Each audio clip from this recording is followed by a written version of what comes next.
Башка дагы кайсы театрдан бар?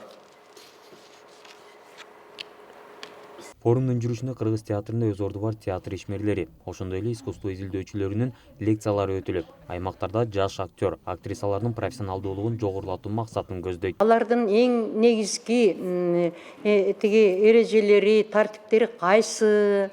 Бүгүн ушул 27 ноябрда старт алган Жаратман 2020 жаш театр ишмерлери форумун аяктадык, жыйынтыктадык мындайча айтканда.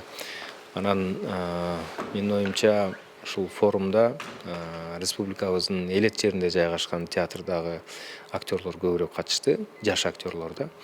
Мунун биринчи кезекте максаты ушул жаш актерлордун кесиптик билимин жогорулатуу болчу.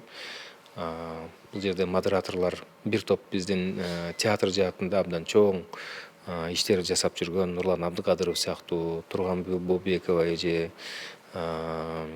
Азиз Мурадиллаев, Талайкүл Ташманбетова, Данияр Жанжигитов сыяктуу жаштар дагы, улуу мундагы адамдар дагы өзлөрү келип бир жакшы өзлөрүнүн тажрыйбасы менен бөлүштү да. Иш чаранын жүрүшүндө бир топ темалар козголгон. Маселен, заманбап театрынын өнүгүү тенденциялары, актердук чеберчиликке окутуу методикасынын өзгөчөлүктөрү, театр социалдык институт же заманбап театрдагы менеджменттин орду, ошондой эле заманбап репертуардык театр же театрдын репертуарына актуалдуу чыгарма коюунун өзгөчөлүктөрү туурасында кеп козголгон. Кеттик. И 1, 2, 3, 4, 5, 6, 7. Стойка. Ушул менин оюмча ар бир форум эгерде форумдун жыйынтыгы менен кандайдыр бир көйгөйлөрдү козгой албаса, анда форум максатына жетпейт деп ойлойм. Анан бүгүн дагы биз ушул форумда канча күндөн бери талкуулап атып, бир топ көйгөйлөрдү аныктадык. Бирок эми ал көйгөйлөрдүн ичиндеги мисалы кээ бир көйгөйлөр бар.